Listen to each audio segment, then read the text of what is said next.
نحمده ونستعينه ونستغفره ونعوذ بالله من شرور أنفسنا ومن سيئات أعمالنا من يهده الله فلا مضل له ومن يضلله فلا هادي له وأشهد أن لا إله إلا الله وأشهد أن محمدا عبده ورسوله أما بعد فإن خير الحديث كتاب الله وخير الهدي محمد صلى الله عليه وسلم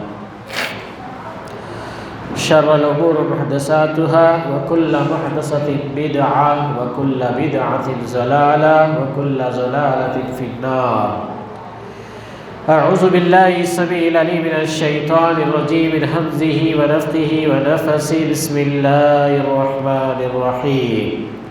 يا أيها الناس اتقوا ربكم الذي خلقكم من نفس واحدة خلق منها زوجها وبث منهما رجالا كثيرا ونساء واتقوا الله الذي تساءلون به والأرحام إن الله كان عليكم رقيبا. يا أيها الذين آمنوا اتقوا الله حق تقاته ولا تموتن إلا وأنتم مسلمون. يا أيها الذين آمنوا اتقوا الله وقولوا قولا سديدا يصلح لكم أعمالكم ويغفر لكم ذنوبكم ومن يطع الله ورسوله فقد فاز فوزا عظيما.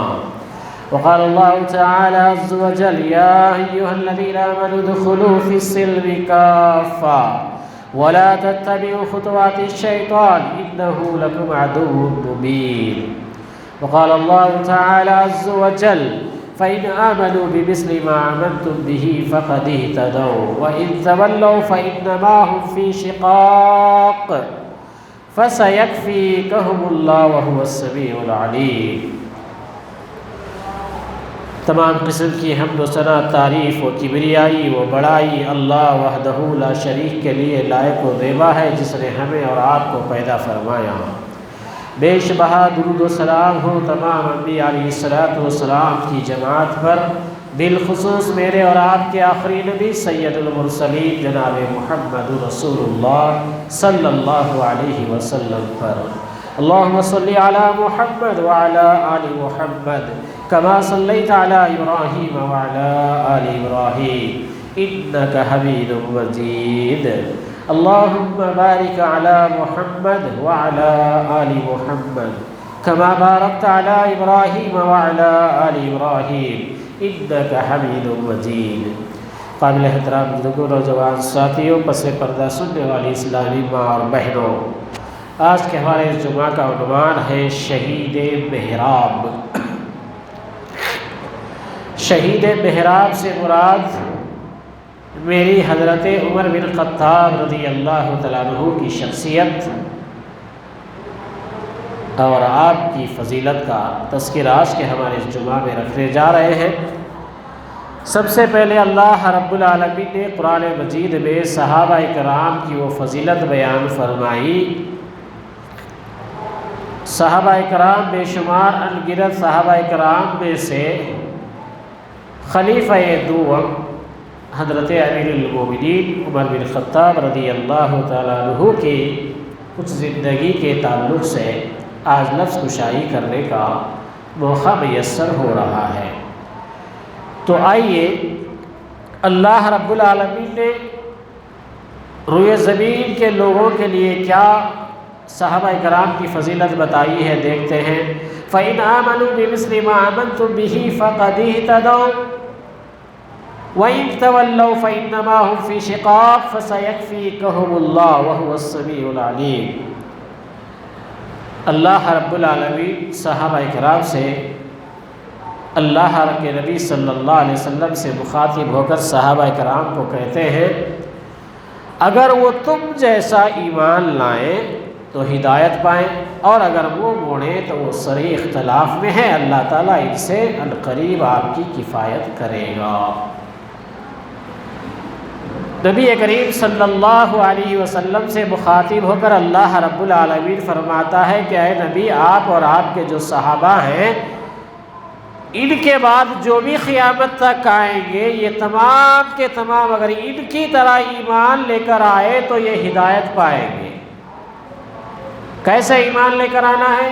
جیسے محمد رسول اللہ صلی اللہ علیہ وسلم نے بتلایا، جس طرح صحابہ کرام ایمان لے کر آئے، تو رب کہتا ہے کہ اگر وہ تم جیسا ایمان لائے تو ہدایت پائے، اگر منہ موڑے تو وہ صریح اختلاف میں پڑے ہوئے ہیں۔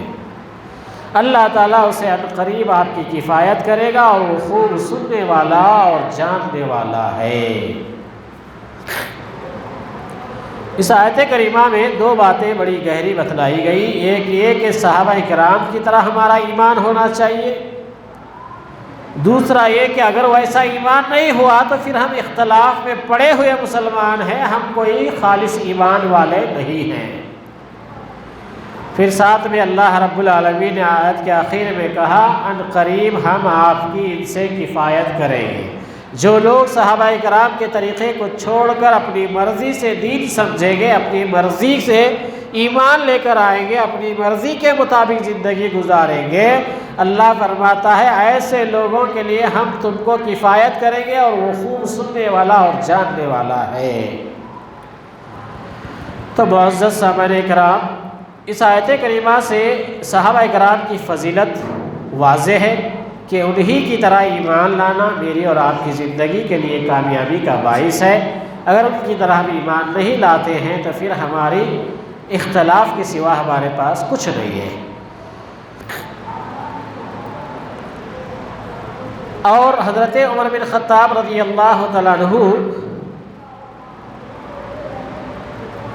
جب اسلام لے کر آئے، جب ایمان لائے، تو ایک نوجوان تھے جن کی نوجوانی کے چرچے عرب میں، عجم میں، بلکہ عرب کے کثیر علاقے میں جو ہے شہرت یافتہ تھے۔ وجہ یہ تھی کہ جیسے انسان کے اوپر ماحول ہوتا ہے، اس کی پرورش جیسے علاقے میں ہوتی ہے، اسی طرح کے اس کے اوپر حالات اور رنگت انسان کے اوپر رونما ہوتی ہیں۔ تو اسلامی تاریخ کے حضرت عمر بن خطاب رضی اللہ تعالیٰ عنہ عرب کی زمین پر پیدا ہوئے، اور عمر رضی اللہ تعالیٰ عنہ جب جوانی کی دہلیز پہ قدم رکھے تو حضرت عمر رضی اللہ تعالیٰ عنہ کو ان کے والد نے بڑی تگادو کے ساتھ، بڑی تیز مزاجی کے ساتھ ان کی پرورش کی۔ تو حضرت عمر رضی اللہ تعالیٰ عنہ جو ہے جیسے ہی جوان ہوئے، جوان ہونے کے ساتھ ساتھ آپ نے گھوڑ سواری، اسی طرح کشتی، اس طرح کے بہت سی فنکاریوں میں وہ مہارت رکھتے تھے۔ اس کے ساتھ ساتھ بحیثیت حضرت عمر رضی اللہ تعالیٰ عنہ سفیر بھی ہوا کرتے تھے۔ تو دوسرے قوم اور قبیلے کے لوگ جب عرب میں آتے، مکہ میں آتے، ان کو لے جانا، وہاں کے تاجروں سے ملاقات کرنا، تاجروں کو ملانا، یہ ان کا اہم کردار رہا۔ جیسے ہی حضرت عمر رضی اللہ تعالیٰ عنہ جب ایمان لے کر آئے، جب وہ قبول اسلام کے بعد قریش مکہ نے حضرت عمر رضی اللہ تعالیٰ عنہ کو قتل کرنا چاہتے تھے۔ سبب کیا تھا؟ صرف وہ ایمان لے کر آئے تھے۔ حضرت عمر جو ہے صرف ایمان لے کر آئے، تو قریش مکہ حضرت عمر جو ان کے معاشرے کے نوجوان تھے، ان کے علاقے کے جو ہے ایک بہادر نوجوانوں میں شمار ہوتے تھے، لیکن ان کا جرم یہ تھا کہ صرف انہوں نے اسلام کو قبول کیا، محمد رسول اللہ کا کلمہ پڑھا، اس پر قریش مکہ جو ہے ان کے دشمن بن گئے، یہاں تک کہ ان کو قتل کرنے کے در پر وہ آ گئے۔ حضرت عبداللہ ابن عمر رضی اللہ تعالیٰ عنہ اپنے باپ حضرت عمر بن خطاب رضی اللہ تعالیٰ عنہ سے روایت کرتے ہیں، کہتے ہیں کہ حضرت عمر رضی اللہ تعالیٰ عنہ نے اپنے گھر میں جان کے خوف سے چھپے بیٹھے تھے کہ عاص بن وائل سہمی یمنی چادر لیے اور ریشمی قمیص پہنے آیا۔ عاص بن وائل بنو سہم قبیلے سے تھا، اور وہ قبیلے زمانہ جہالت میں ہمارا حلیف تھا۔ عاص بن وائل کہنے لگا عمر کیوں پریشان ہو؟ یعنی حضرت عمر رضی اللہ تعالیٰ عنہ کے بیٹے حضرت عبداللہ روایت کرتے ہوئے کہتے ہیں کہ میرے والد حضرت عمر بن خطاب سے روایت کرتے ہوئے کہتے ہیں کہ عمر رضی اللہ عنہ اپنے گھر میں جان کے خوف سے، یعنی مشرکین مکہ یہ مشرک جو ہے جان کے دشمن بنے ہوئے تھے، اس وجہ سے حضرت عمر رضی اللہ تعالیٰ عنہ اپنی جان کے خوف سے گھر میں چھپے بیٹھے تھے۔ عاص بن وائل صحیبی یمنی چادر لیے اوڑھے ہوئے، ریشمی قمیص پہنے ہوئے، یہ حضرت عمر رضی اللہ تعالیٰ عنہ کے دور کے ایک ساتھی تھے، ان کے ایک اچھے دوست بھی تھے، قبیلے سے تھا، اور وہ قبیلے زمانہ جہالت میں ہمارا حلیف تھا۔ تو عاص بن وائل کہنے لگے عمر کیوں پریشان ہو؟ تو حضرت عمر رضی اللہ تعالیٰ عنہ نے کہا یہ لوگ کہتے ہیں کہ اگر میں مسلمان ہو گیا ہوں تو یہ لوگ میرا قتل کر دیں گے۔ یہ لوگ مشرکین مکہ سے میں اس لیے پریشان ہوں، اس لیے خوف زدہ ہوں کہ یہ لوگ مجھے کہتے ہیں اگر میں مسلمان ہوا تو مجھے قتل کر دیں گے۔ عاص بن وائل کہنے لگے تجھے کوئی ہاتھ نہیں لگا سکتا، تجھے کوئی ہاتھ نہیں لگا سکتا، تو میری امان ہے، یعنی تو میرے ذمے ہے۔ پھر عاص باہر نکلا اور دیکھا کہ میدان لوگوں سے بھرا ہوا ہے، مشرکین مکہ حضرت عمر کے گھر کے باہر جمگٹا بنا کر کھڑے ہیں۔ تو دیکھا کہ میدان میں لوگ بھرے ہوئے ہیں۔ عاص نے پوچھا تم لوگ کیا چاہتے ہو؟ لوگوں نے کہا ہمیں عمر بن خطاب کا سر چاہیے۔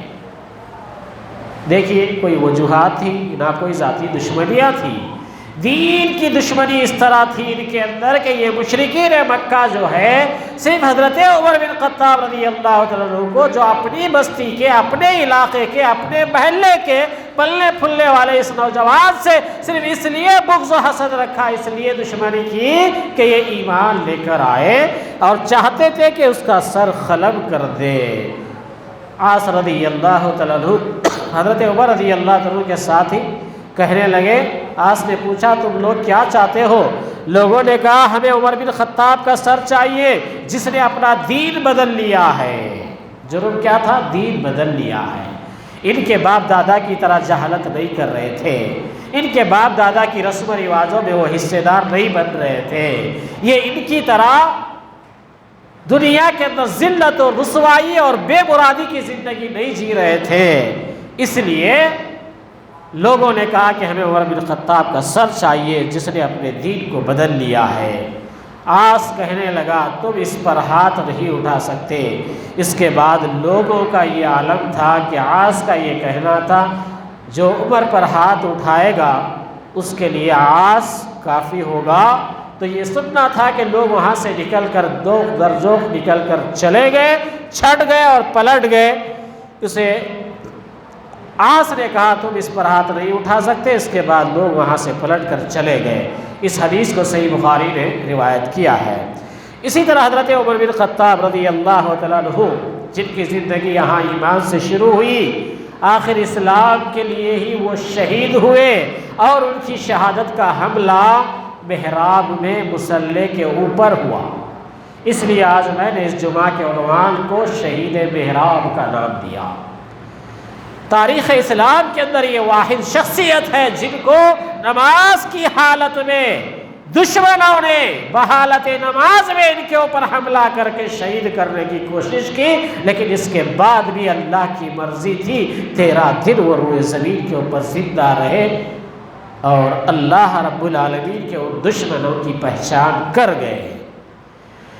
رسول اللہ صلی اللہ علیہ وسلم پر ایمان لانے والوں میں حضرت عمر رضی اللہ تعالیٰ عنہ وہ شخصیت ہے جو سب سے پہلے کھلم کھلا اعلان کر کے کہہ دیا۔ صحیح بخاری کی روایت ہے، مجمع زوائد کے اندر علامہ سیوطی رحمہ اللہ اس حدیث کو لے کر آئے ہیں، امام طبرانی نے بھی اس کو صحیح قرار دیا ہے۔ حضرت عمر رضی اللہ تعالیٰ عنہ سے روایت ہے، ورسول اللہ صلی اللہ علیہ وسلم کی خدمت میں حاضر ہوئے، عرض کرنے لگے یا رسول اللہ صلی اللہ علیہ وسلم، ایسی کوئی مجلس نہیں چھوڑوں گا جس میں میں زمانے کفر میں شرک ہوتا تھا اور اب اس میں اپنے اسلام لانے کا اعلان نہ کروں۔ اس کے بعد حضرت عمر رضی اللہ تعالیٰ عنہ نے مسجد حرام میں آئے اور وہاں قریش سردار حلقہ بنائے ہوئے تھے. حضرت عمر نے اپنے اسلام لانے کا اعلان کیا اور گواہی دی کہ لا الہ الا اللہ وان محمد رسول اللہ، اللہ کے سوا کوئی معبود نہیں ہے، محمد صلی اللہ علیہ وسلم اللہ کے رسول ہیں. شہید محراب کا یہ کہنا تھا کہ تمام مشرک جو ہے بوکلاٹ کا شکار ہو گئے، حضرت عمر رضی اللہ تعالیٰ پر ٹوٹ پڑے. حالانکہ وہ مشرک بھی مکے میں ہی بیٹھے ہوئے ہیں، وہیں پر ان کی محفل جمی ہوئی ہے، وہ اپنے باپ دادا کے کارنامے انجام دے رہے ہیں. یہ محمد رسول اللہ کا سپاہی آ کر کہتا ہے کہ لا الہ الا اللہ، میں گواہی دیتا ہوں کہ اللہ کے سوا کوئی معبود نہیں ہے اور محمد صلی اللہ علیہ وسلم اللہ کے رسول ہیں. یہ کہنا تھا کہ تمام مشرک جو ہے حضرت عمر رضی اللہ تعالیٰ پر ٹوٹ پڑے اور مارنے لگے. حضرت عمر رضی اللہ تعالیٰ ان کو مارتے. جب کافروں نے حضرت عمر رضی اللہ تعالیٰ کے ہجوم کو دیکھا تو ایک آدمی نے حضرت عمر رضی اللہ تعالیٰ کی جان بچائی. وہ حضرت عمر رضی اللہ تعالیٰ سے پوچھا کہ مشرکین سے آپ کو کس نے چھڑایا؟ تو حضرت عمر نے فرمایا عاص بن وائل سہمی نے. ابھی جو پہلے کی حدیث میں ذکر کر رہا تھا، حضرت عمر رضی اللہ تعالیٰ کے جوانی کے ساتھی وائل بن عاص رضی اللہ تعالیٰ عنہ جو ہے بعد میں وہ بھی ایمان لے کر آئے. طبرانی نے اس کو روایت کیا ہے.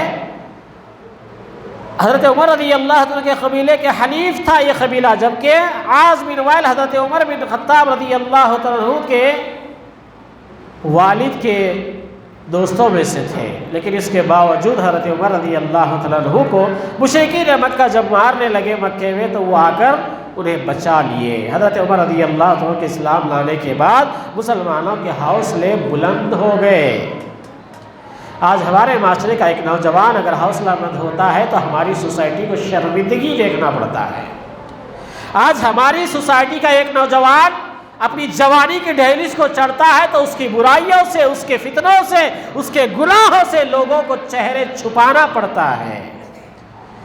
یہ اسلام کی تاریخ کا وہ نوجوان، یہ اسلام کی تاریخ کا وہ سپوت بیٹا جس نے اپنی جوانی کی دہلیز پہ قدم رکھا تو محمد رسول اللہ کے دین پر ایمان لے کر آیا. اور بخاری کی ایک اور روایت آپ کے سامنے رکھوں. حضرت عبداللہ ابن مسعود رضی اللہ عنہ کہتے ہیں جب حضرت عمر رضی اللہ عنہ اسلام لائے تب سے ہم عزت والے ہو گئے، اور اسے بخاری نے روایت کیا. حضرت عمر جب اسلام قبول کر کے آئے، اسلام کا یہ نوجوان سپوت بیٹا جب اسلام قبول کر لیا، جب یہ دین پر چلنے لگا تو مسلمان کہتے ہیں جب ہم عزت سے جینے لگے. نوجوان کے اندر جب دین آتا ہے، جب اسلام آتا ہے تو نوجوان کی وجہ سے مسلمانوں کو عزت و وقار ملنی چاہیے. لیکن آج نہیں. آج کا نوجوان طبقہ اپنی سوسائٹی کو ذلیل کر رہا ہے، اپنے خاندان، اپنے ماں باپ کی عزت و آبرو کی دھچیاں اڑا رہا ہے، اپنی سوسائٹی کے اندر بدنما داغ بنا ہوا ہے. حضرت عمر بن خطاب رضی اللہ عنہ یہ نوجوان، یہ شہید محراب جب ایمان لے کر آئے تو ان کے ایمان لانے سے عبداللہ ابن مسعود کہتے ہیں کہ ہم لوگ اسلام لانے کے بعد ہم عزت والے ہو گئے. یعنی مسلمانوں کو جب عزت ملی، جب مسلمان سر اٹھا کر جینے لگے، ورنہ لوگ حقیر سمجھتے تھے مسلمانوں کو، مشرکین مکہ وغیرہ. رسول اللہ صلی اللہ علیہ وسلم حضرت عمر رضی اللہ تعالیٰ عنہ کو فاروق کا لقب عطا کیا. کیوں؟ آئیے حدیث مطالعہ کرتے ہیں. طبقات ابن سعد کے اندر یہ حدیث موجود ہے. حضرت عمر بن خطاب رضی اللہ تعالیٰ عنہ کہتے ہیں جب روز میں اسلام قبول کیا اور اس روز رسول اللہ صلی اللہ علیہ وسلم نے میرا نام فاروق رکھا. یہ طبقات ابن سعد کی روایت ہے. اللہ کے نبی صلی اللہ علیہ وسلم نے حضرت عمر رضی اللہ تعالیٰ عنہ جس دن اسلام کے لیے دعا کی، جب وہ ایمان لے کر آئے، جب وہ اسلام میں داخل ہوئے تو اللہ کے پیارے نبی صلی اللہ علیہ وسلم نے حضرت عمر کا نام فاروق رکھا. فرق کرنے والا، حق اور باطل میں جدائی کرنے والا، برائی اور اچھائی کے اندر تمیز پیدا کرنے والا، یہ لقب اللہ کے نبی صلی اللہ علیہ وسلم نے شہید محراب کو دیا۔ اسلام کی مدد کے لیے اللہ تعالیٰ نے اپنے محبوب محمد رسول اللہ صلی اللہ علیہ وسلم کے جانثار ساتھی حضرت عمر بن خطاب رضی اللہ تعالیٰ عنہ کو منتخب کیا۔ آئیے حدیث جامع ترمذی کی روایت ہے، اللہ کے پیارے نبی صلی اللہ علیہ وسلم نے فرمایا، یا اللہ تیرے نزدیک ان دو آدمیوں میں سے جو زیادہ محبوب ہے اس کے ذریعے اسلام کو قوت عطا فرما، ابو جہل یا عمر بن خطاب رضی اللہ عنہ۔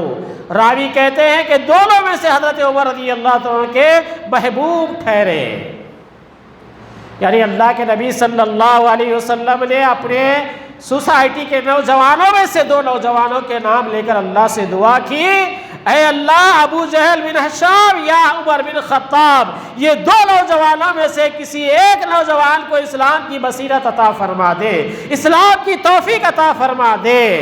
جب اللہ کے پیارے حبیب صلی اللہ علیہ وسلم نے دعا کی تو اللہ رب العالمین نے اپنی دعا کو قبول کر کے عمر کو اسلام کی توفیق عطا فرما دی۔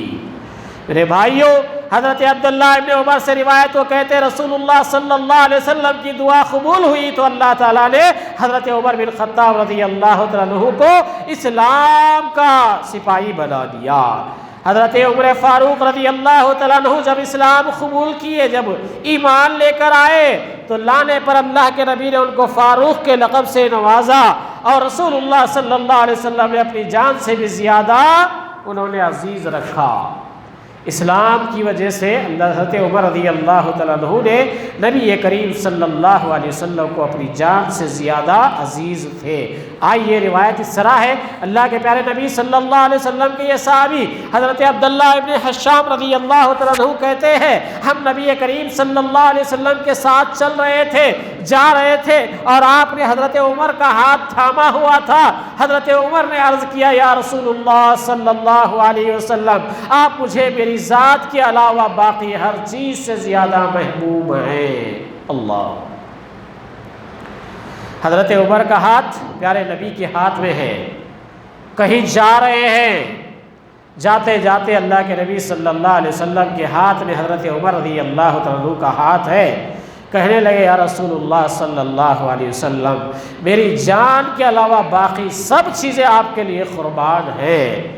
تو رسول اللہ صلی اللہ علیہ وسلم، آپ مجھے میری ذات کے علاوہ باقی ہر چیز سے زیادہ محبوب ہیں۔ تو نبی کریم صلی اللہ علیہ وسلم نے فرمایا، نہیں ہے قسم اس ذات کی جس کے ہاتھ میں میری جان ہے، تم اس وقت تک مومن نہیں ہو سکتے جب تک مجھے اپنی جان سے بھی زیادہ عزیز نہ رکھو۔ تب حضرت عمر رضی اللہ تعالیٰ عنہ نے عرض کیا، اللہ کی قسم اب آپ مجھے اپنی جان سے بھی زیادہ محبوب ہیں۔ تو کہنے کا مطلب یہ ہے کہ حضرت عمر نے کہا، اللہ کے نبی، میری جان کے علاوہ باقی سب چیزوں سے بڑھ کے عزیز آج میرے پاس ہے۔ کیوں؟ جان اگر رہی تو میں آپ کے اطاعت کروں گا، آپ کی فرما برداری کروں گا، یہ سوچ کر آپ نے کہا۔ لیکن اللہ کے نبی نے بتایا، ہے عمر، تم جو ایمان لے کر آئے ہو وہ ایمان اس سے بھی بڑا مہنگا ہے، اس لیے کہ تمہاری جان بھی اس کے لیے لگنا ضروری ہے۔ جب تک تمہاری جان اور تمہاری تمام چیزوں سے بڑھ کے میں تمہارے پاس عزیز نہیں ہوں، میں تمہارا چہیتا نہیں ہوں، تم مومن نہیں ہو سکتے۔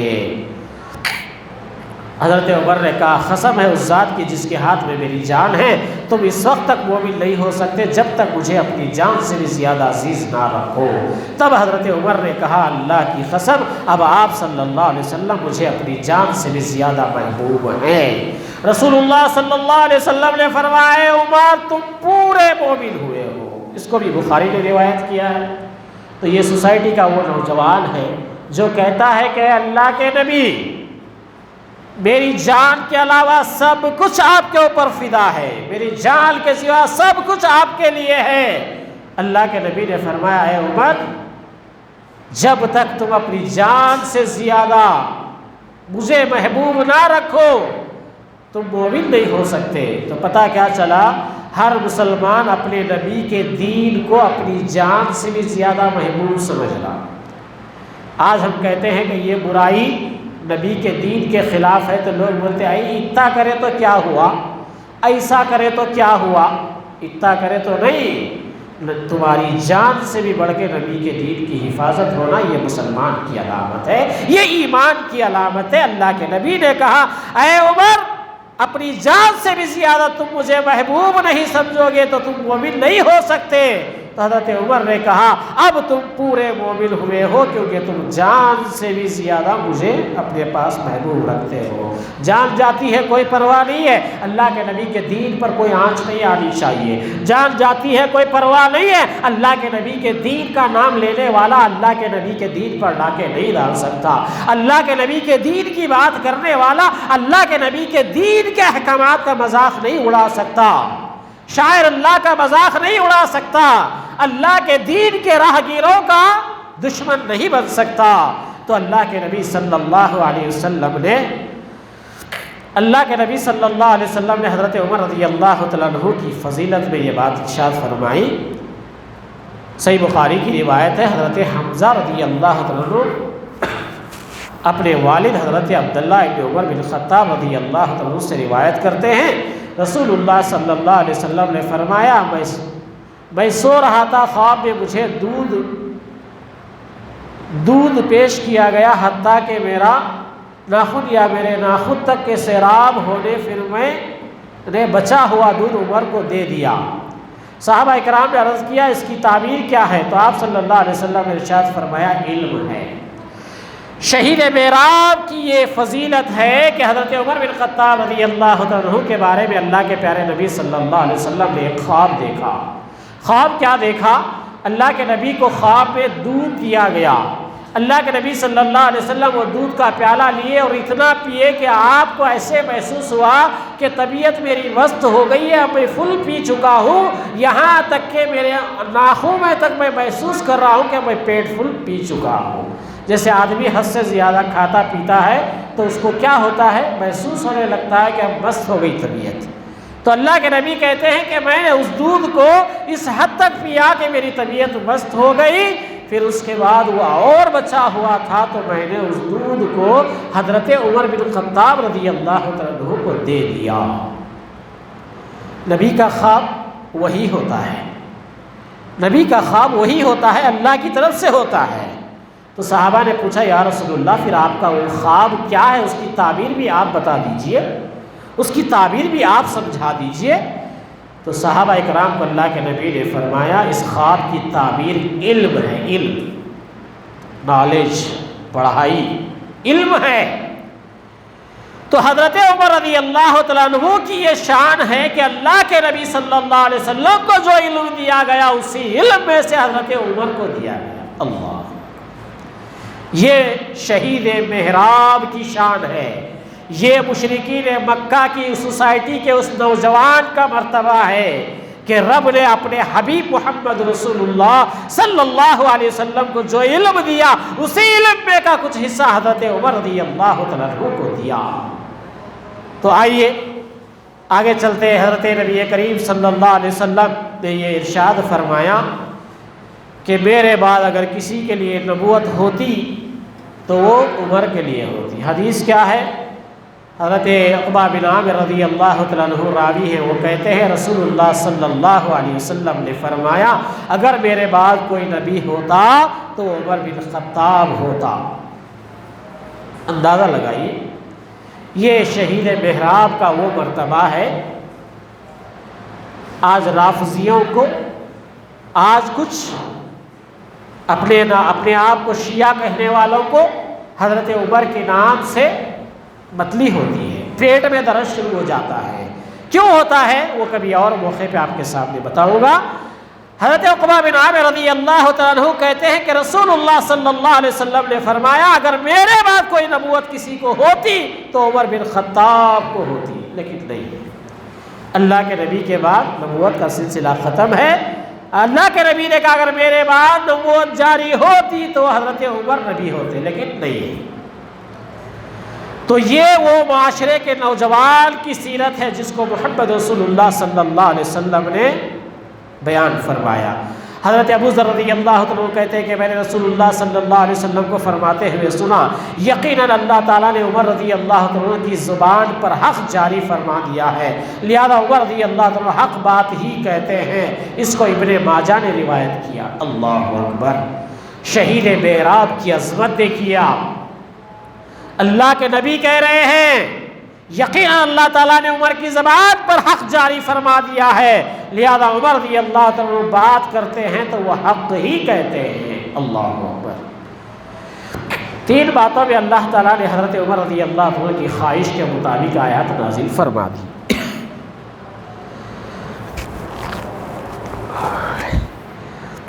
3 ایسے معاملات ہیں، 3 ایسے موقع ہیں، 3 ایسی خواہشیں ہیں حضرت عمر کی کہ حضرت عمر زمین پہ کھڑے ہو کے خواہش کر رہے ہیں، رب آسمان سے ان کی خواہش کو پوری کر رہا ہے۔ اللہ! آئیے وہ 3 خواہشیں کیا تھی؟ یہ معاشرے کا وہ نوجوان جس کو فاروق کا لقب دیا گیا، یہ معاشرے کا وہ نوجوان جو محمد رسول اللہ کا تربیت یافتہ، یہ معاشرے کا وہ نوجوان جو مسلمانوں کا خلیفۃ المسلمین بن گیا۔ تو اللہ کے حضرت ابو ذر رضی اللہ تعالیٰ عنہ سے روایت، حضرت عبداللہ ابن عمر رضی اللہ تعالیٰ عنہ کہتے ہیں کہ حضرت عمر رضی اللہ تعالیٰ عنہ فرماتے تھے میں نے 3 باتوں میں اپنے رب سے موافقت کی۔ مقام ابراہیم کو نماز کی جگہ بنانے میں، نمبر 1، جہاں ابراہیم علیہ السلام کھڑے ہو کر کعبے کی تعمیر کیے، جو حضرت ابراہیم علیہ السلام کا ٹیبل تھا، جو کعبے کی تعمیر کرنے کے لیے، کعبے کی عمارت کو بنانے کے لیے آپ نے جس پتھر کو استعمال کیا تھا، حضرت عمر رضی اللہ عنہ کی خواہش تھی کہ اللہ اسی جگہ کی طرف رخ کر کے نماز پڑھنے والے ہمیں بنا دے۔ یہ حضرت عمر کی دل کی خواہش تھی۔ آج میری بھی خواہش ہے کہ ایسا ہو جاؤں، ویسا ہو جاؤں، میری یہ خواہشیں ہیں، لیکن حضرت عمر کی خواہش تھی کہ اللہ ہم سارے مسلمان نماز کعبے کی طرف رخ کر کے پڑھنے والے بنے۔ یہ حضرت عمر کی خواہش تھی۔ اس سے پہلے بیت المقدس اس طرف رخ کر کے نماز پڑھی جاتی تھی۔ جب حضرت عمر رضی اللہ عنہ کی یہ خواہش ہوئی، اس کے بعد اللہ کے نبی صلی اللہ علیہ وسلم نے فرمایا مقام ابراہیم کو نماز کی جگہ بنانا۔ نمبر 2، پردے کے بارے میں احکام نازل کر رہا ہوں۔ واقعہ آتا ہے، طویل حدیث ہے، میں مختصر بتا رہا ہوں۔ حضرت عمر رضی اللہ عنہ ایک مرتبہ غالباً عصر کا وقت تھا، عصر کی نماز کے بعد صحابہ اکرام اللہ کے نبی سے گفتگو کرتے ہوئے کھڑے ہیں، کیا دیکھتے ہیں کہ مسلمانوں کی عورتیں رفع حاجت کے لیے باہر جا رہی ہیں۔ تو جاتے ہوئے حضرت عمر کی نظر پڑی کہ مسلمانوں کی عورتیں کچھ ضرورت کے لیے جا رہی ہے پانی وغیرہ لے کر۔ تو حضرت عمر کے دل میں یہ خیال آیا کہ اللہ کوئی پردے کا تو انتظام کر دے، ہمارے لیے کوئی پردے کا حکم نازل کر دے۔ تو یہ حضرت عمر کی خواہش تھی۔ تیسری خواہش حضرت عمر کی یہ تھی کہ بدر کے قیدیوں کے سلسلے میں، بدر کے قیدیوں کے سلسلے میں ایک مشورہ اللہ کے نبی صلی اللہ علیہ وسلم نے پوچھا تھا۔ اس کی تفصیل حدیث کے اندر یوں ہے، میں بتا رہا ہوں۔ آیت حجاب، ازواج مطہرات رفع حاجت کے لیے گھر سے باہر جاتی تھی، تو جب حضرت عمر رضی اللہ عنہ چاہتے تھے کہ یہ حجاب میں رہیں، ایک بار حضرت سودا رفع حاجت کے لیے نکلی تو حضرت عمر رضی اللہ عنہ نے کہا سودا ہم نے تمہیں پہچان لیا۔ حضرت سودا کو یہ بات ناگوار گزری، واپس آ کر رسول اللہ صلی اللہ علیہ وسلم کو بتایا۔ اس کے بعد اللہ تعالیٰ نے احجاب کی یعنی پردے کرنے کی آیت نازل فرما دی۔ بدر کے قیدیوں کے بارے میں حضرت ابو بکر صدیق رضی اللہ عنہ کی رائے یہ تھی کہ فدیہ لے کر انہیں چھوڑ دیا جائے۔ بدر کی جنگ میں جو مشرک پکڑے گئے تھے، جو مشرک قیدی بنا لیے گئے تھے، ان کو چھوڑا جائے یا قتل کر دیا جائے یا قید کر کے رکھا جائے، کیا کیا جائے؟ یہ سوال ہوا تو صدیق اکبر رضی اللہ تعالیٰ عنہ نے کہا تھا کہ ان سے فدیہ لے کر انہیں چھوڑ دیا جائے۔ حضرت عمر رضی اللہ عنہ کی رائے تھی کہ انہیں قتل کرنا چاہیے۔ رسول اللہ صلی اللہ علیہ وسلم نے حضرت ابو بکر صدیق رضی اللہ عنہ کی رائے پسند فرمائی، اور اللہ تعالیٰ نے حضرت عمر رضی اللہ عنہ کی رائے کے مطابق آیت نازل فرمائی۔ تاہم ان آیتوں میں قیدیوں سے فدیہ لے کر رہا کرنے کی اجازت بھی دے دی گئی۔ سورہ انفال کی آیت بس 67 تا 66 میں یہ تذکرہ ہے۔ تو نبی کریم صلی اللہ علیہ وسلم کے یہ وہ صحابی تھے جن کے بارے میں رب ذوالجلال نے احکامات نازل کرتے ہوئے یہ بات واضح طور پر کہہ دی کہ یقیناً عمر بن خطاب رضی اللہ تعالیٰ عنہ وہ شخصیتوں میں سے ہیں جن کے لیے اللہ رب العالمین نے اس زمین کے اوپر بھی ان کی موافقت کرتے ہوئے احکام نازل فرمائے۔ اسی طرح حضرت انس رضی اللہ تعالیٰ عنہ سے روایت ہے، وہ کہتے ہیں کہ حضرت عمر رضی اللہ تعالیٰ عنہ نے فرمایا نبی کریم صلی اللہ علیہ وسلم کے ازواج مطہرات جب باہمی رشک کی وجہ سے نبی کریم صلی اللہ علیہ وسلم کے خلاف اکٹھی ہو گئی تو انہوں نے کہا بعید نہیں کہ رسول اللہ صلی اللہ علیہ وسلم تمہیں طلاق دے دے اور اللہ تعالیٰ انہیں تم سے بہتر بیویاں عطا فرما دے۔ تب اللہ تعالیٰ نے سورہ تحریم کی آیت 5 نازل فرمائی اور اس کو بخاری نے روایت کیا۔ سورہ تحریم کی آیت 5 میں ہے کہ اگر محمد تمہیں طلاق دے دے صلی اللہ علیہ وسلم تو بعید نہیں ہے کہ اس کا رب تمہارے بدلے انہیں اس سے بہتر بیویاں عطا فرمائے۔ مسلمان مومن فرما بردار، توبہ کرنے والیاں، عبادت کرنے والیاں، روزہ رکھنے والی بیویاں اور کنواریاں اور اللہ تعالیٰ عطا کر دے۔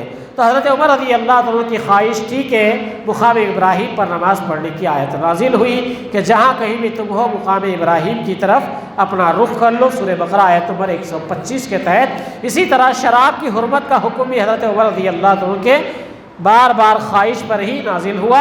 حضرت عمر رضی اللہ تعالیٰ عنہ نے شراب کے معاملے میں بھی اپنے رب سے دعا کی کہ اللہ اس کو حرام کر دے، تو گویا اللہ رب العالمین نے سورہ مائدہ کی آیت نمبر 91 نازل کر کے حضرت عمر رضی اللہ تعالیٰ کو بلایا اور یہ آیت پڑھ کر سنائی تو حضرت عمر رضی اللہ تعالیٰ خوش ہوئے، پکار اٹھے کہ یا اللہ ہم باز آئیں۔ اسے ترمذی نے روایت کیا۔ تو پتہ چلا سامعین کرام کہ یہ محراب، شہید محراب کا جو لقب آج کے عنوان کو دیا گیا اس کی مختصر سی تعریف میں آپ کے سامنے رکھ رہا ہوں۔ وہ یہ ہے کہ فیروز ابو لولو نامی ایک مجوسی تھا جو مدینے کے اندر ایک صحابی کا غلام تھا۔ اب اس نے ایک مقدمہ لا کر حضرت عمر کے سامنے پیش کیا۔ کیا پیش کیا؟ دیکھیے میرا جو آقا ہے، میرا جو سیٹ ہے، وہ جو ہے مجھ سے 40 درہم ہر روز کے مجھ سے چاہتا ہے، میں اس کا غلام ہوں۔ تو حضرت عمر نے اس سے پوچھا تم کیا کام کرتے ہو؟ اس فیروز لولو نے کہا، مجوسی نے کہا میں بڑائی ہوں، میں اور بھی کام جانتا ہوں، جس کی وجہ سے 2-4 کام کے نام اس نے بتا دیے۔ تو حضرت عمر رضی اللہ تعالیٰ عنہ نے بحیثیت امیر المومنین ہونے کے انہوں نے کہا دیکھو یہ جو تم شکایت لے کر میرے پاس آئے ہو تمہارے آقا کی، تمہارے سیٹ کی، وہ شکایت بجا ہے کیوں؟ تم 4-5 کام جانتے ہو، دن میں 40 روپے 40 درہم ان کو دینا کون سی بڑی بات ہے؟ باقی تم 4-5 کام کے ماہر کاریگر ہو، کچھ بھی کر کے تم کما لیتے ہو دن بھر میں 400-500، تو تمہیں 40 روپیہ اسے ادا کرنے میں کوئی بڑی بات نہیں ہے، ادا کر سکتے ہو۔ حضرت عمر نے اس فیروز ابو لولو کے حق میں فیصلہ نہیں دیا، بلکہ کہا تیرے جو سیٹ کا کہنا ہے وہ صحیح ہے، تو 40 روپے روز کے اسے ادا کر دے۔ یہ کہنا تھا۔ اس کو سن کر وہاں پر جو منافقین تھے ان منافقوں نے اس فیروز ابو لولو کا فائدہ اٹھا کر حضرت عمر کے خلاف کہا دیکھے امیر المومنین ہو کے، مسلمانوں کے خلیفہ ہو کے انہوں تمہاری بات نہیں رکھے، تمہارے اوپر ظلم ہوتا ہوا دیکھ رہے، تو لہذا اس کو بھڑکایا، لہذا اسی طرح سے اس کو ان لوگوں نے، منافقوں نے سینچا سوارا، یہاں تک کہ اسی فیروز ابو لولو نے ایک دن حضرت عمر کو قتل کے لیے تیار ہو گیا۔ فجر کا وقت تھا، فجر کی اذان ہو گئی، ہماری طرح نہیں سورج نکل رہا ہے اذان ہو رہی ہے، نہیں، اندھیری رات میں نماز ہوا کرتی تھی، چہرے پہچانے نہیں جاتے تھے، ایسے وقت میں نماز ہوا کرتی تھی۔ حضرت عمر رضی اللہ تعالیٰ عنہ جب آئے، کیا دیکھتے ہیں؟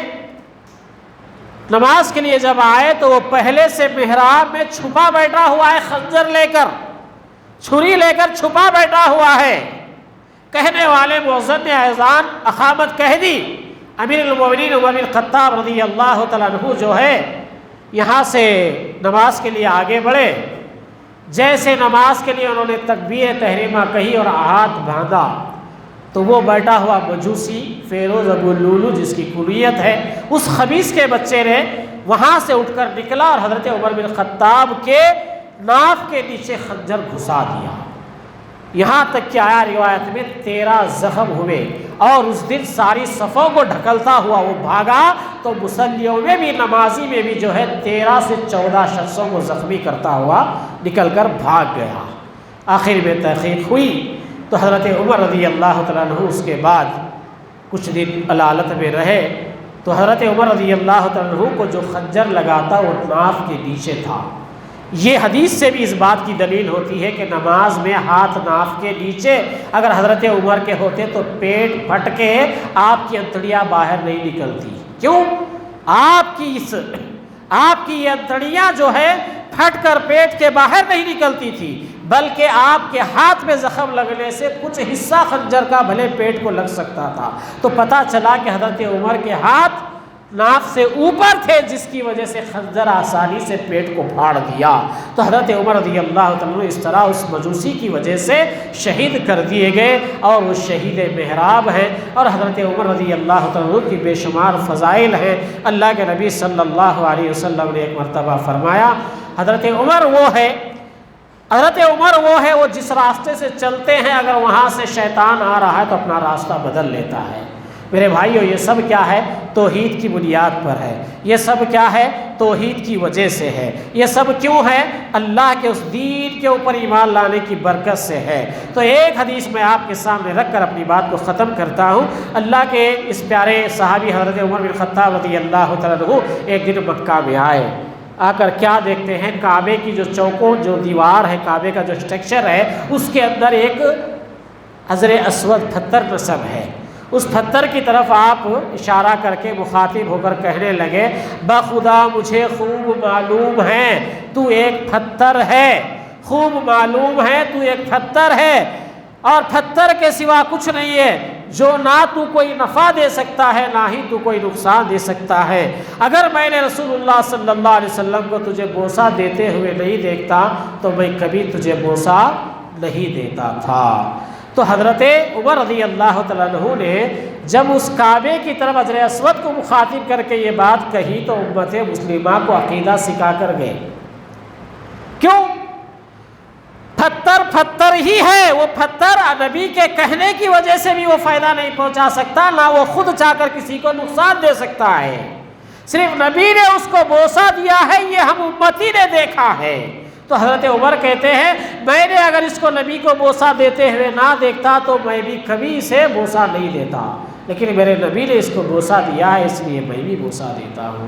آج مسلمان اپنے ہاتھوں سے بت تراشتا ہے، گلی گوشوں میں اپنے ہاتھوں سے اپنا معبود بناتا ہے، پھر اس کی بڑائی بیان کرتا ہے، پھر اس کے لیے سجدے کرتا ہے، اس کے لیے رکوع کرتا ہے۔ تو یہ شہید محراب نے امت کو یہ تعلیم دے کر گئے، شہید محراب نے امت کو یہ طریقہ بتلا کر گیا، عقیدے اور اعمال کے لیے محمد رسول اللہ نے جو کام کیا ہے ہم اتنا ہی کریں گے، اس میں عقیدت اپنی طرف سے نہیں لگائیں گے۔ آج لوگ کیا کیا نہیں کرتے ہیں، اپنی مرضی سے آج چونا ڈالتے ہیں، کل اپنی مرضی سے اس کو بلڈنگ بناتے ہیں، کل اپنی مرضی سے اس کی زیارت شروع کر دیتے ہیں۔ اللہ کے نبی صلی اللہ علیہ وسلم کے صحابی حضرت عمر نے کہا، اگر اللہ رب العالمین کے پیارے نبی نے اس کو بوسہ نہیں دیا ہوتا تو میں بھی اس کو بوسہ نہیں دیتا۔ کیوں؟ میں بوسہ دیتے ہوئے دیکھا ہوں، اسی لیے میں اس کو بوسہ دے رہا ہوں۔ یہ نہ میرا کچھ بگاڑ سکتا ہے، نہ ہی یہ پتھر میرا کچھ فائدہ پہنچا سکتا ہے۔ تو آخر میں اللہ رب العالمین سے دعا ہے، اللہ رب العالمین عالم اسلام کے مسلمانوں کو دین کی سمجھ عطا فرمائے۔ اللہ تعالیٰ شہید محراب کی قدم قدم پر ہمیں پیروی کرنے کی توفیق عطا فرمائے، اس لیے کہ ان کی طرح اگر ہم ایمان لائے تبھی ہم مومن ہو سکتے ہیں، ورنہ ہم اختلاف میں پڑے رہیں گے۔ یا الہ العالمین ہم تمام کے گناہوں کو معاف فرما دے، اے اللہ ہمارے خطاؤں کو درگزر فرما دے، جب تک زندہ رکھ اسلام پر زندہ رکھ، جب موت آئے تو اس حال میں آئے کہ ولا تموتن الا وانتم مسلمون۔ وآخر دعوانا